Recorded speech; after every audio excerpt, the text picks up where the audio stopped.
Атам мага айтып бергендей, Салихин Мари деген бир акылман, аалым, данышман адам өткөн. Салихин Мари жума окуу үчүн жолго барат экен.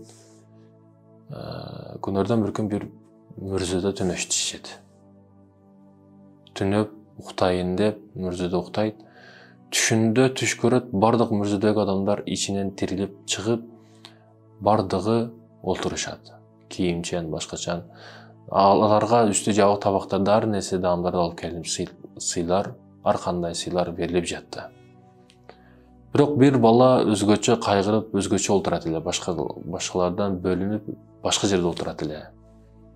Ал жигиттин алдыга бардым, кайгырышынын себебин сурадым. Ал айтты, менин апам бар эле.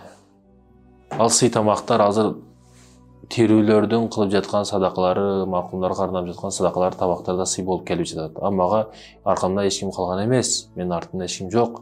Мага сый тамак жөнөтө турган, жакшылык кыла турган. Бир эле апам бар эле. Апам менен Меккеге, шаарга, ажылыкка барып жаткан учурубузда, Басрага жеткенибизде, Басрада мен каза болгонмун. Апам башкага күйөөгө тийип кетип, мени унутуп жиберди дейт экен да. Сизден суранычым бар, ошол апама эскертсеңиз дейт. Бул дагы түшүнөн ойгонуп, баягы аялды издешти баштайт. Издеп табып барат экен, парданын артында аял менен сүйлөшөт. Сиздин балаңыз барбы? Жок, балам жок. Мурда болгонбу балаңыз? Ооба, мурда балам бар эле, Басрага жеткенде каза болгон, ажылыкка кетип жатканыбызда. Болгон окуяны данышман атам Салихин Мари аялга айтып берет. Анда сиз чындап мен балам бар эле, баламды унутуп жиберип, мен турмуш менен, тирүүлүк менен, башка менен унутуп жиберип, мен балама кайыр ыхсан кылайын. 1000 алтын берейин, 1000 алтынды сиз элдерге, муктаждарга бериңиз деп 1000 алтын карматат. Ал кедейлерге, башкаларга, маркумга арнап дуа кылгы деп ар кандай өлчөмдө ар кимге жардам берет. Динар, дирхам, алтын менен. Бергенден кийин күндөрдөн бир күн дагы бир жама намазга кетип жаткан үчүн Салихин Мари мүрзөдө уктайт, ошол мүрзөдө.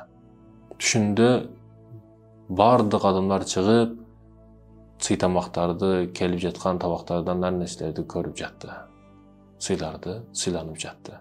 Баягы жигит көрүнбөйт, өзгөчө жерде отурган. Бир учурда эле алдагы өтө кийинген, өтө бир башкача нурлуу абалда келет. Рахмат сизге, өтө чоң рахмат. Сиздин жардамыңыз пайдасы тийди. Апам мага ыхсандарды кылды, мага жетип келди сыйлар, дейт экен да. Демек, кысадан кыса ушул урматтуу мусулман бирдиган, биз тирүүлөр маркумдарга кайыр ыхсандарды, садакаларды кылып жүрүшүбүз керек экен, аларга арнап. Кайыр ыхсандарды, садакаларды кылышыбыз керек. Бирок бунун жолу койлорду союп, малдарды союп, ар нерсе үйдө турган жылкыларды союп, мареке кылыш эмес. 40 күндүк, 3 күндүк, 4 айлык дагы бир нерсе кылыш эмес. Кара кийди, ак кийди кылыш эмес. Ысырап бул. Президент азыр закон чыгарды, жаңы закондо ушундай экен, мазусу болбойт экен, өтө жакшы кылыптыр. Бул президенттин закону эмес, бул шарияттын закону, ол канча жылдардан бери бар бул.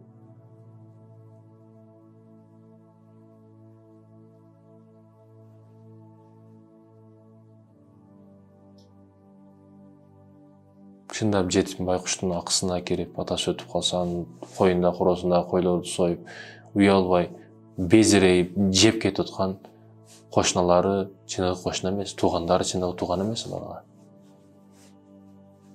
Кантип бети барат, бет болбош керек да буга. Бет эмес да бул, ошондой жеп кетип аткандар. Жеке мен өлү өлгөн жерге да барсам бир нерсе жебейм, аппетитим дагы болбойт. Бирөөлөр шоруп аш кылып, ар кандай кылып, ашканды пакетиге түйүп алып кетет үйгө.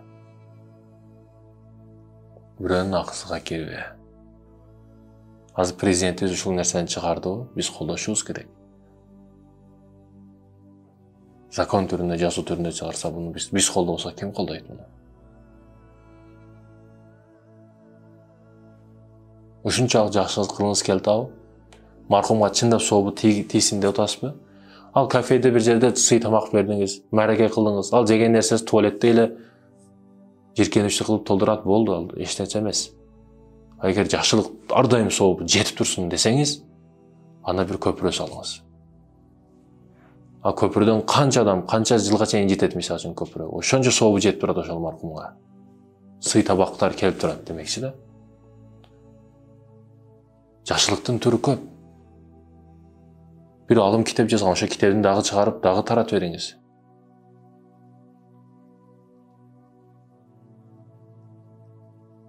Садик салыңыз бир айылыңызга. Мектеп салып бериңиз. Анын сообу өтө чексиз. Ар дайым жетип турат. Өзүңүз өлгөнүңүздө өзүңүзгө ham жетип турат анын сообу.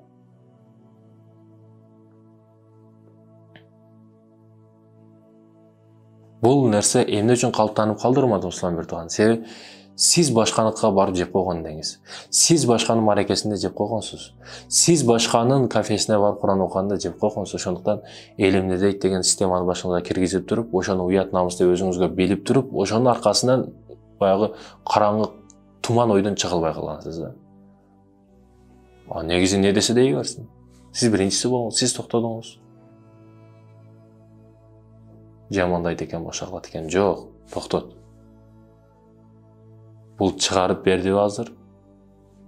Токтотуш керек бул нерсени.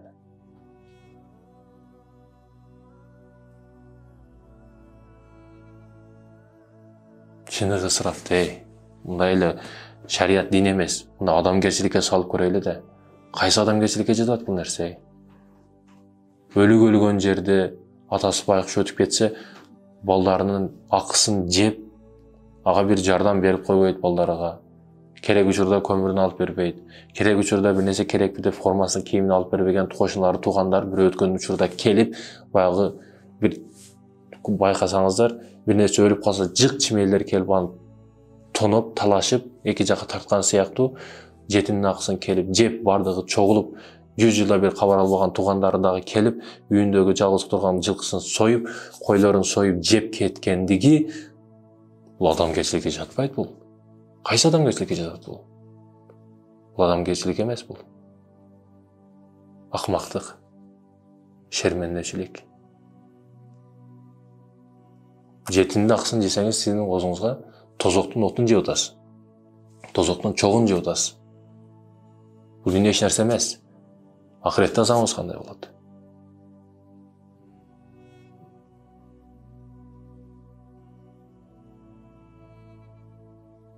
Ооба, урматтуу Руслан Бертуган, жок нерселер. Жакшылык кылыштын жолу көп. Жакшылык кыламын деп жаман иш кылып койбоңуз. Жакшылыкты арам жерден издеп жүрбөңүз. Аллах бардыгыбызга ак жолдо көрсөтүп, ак жолдо жүрүүнү насип этсин.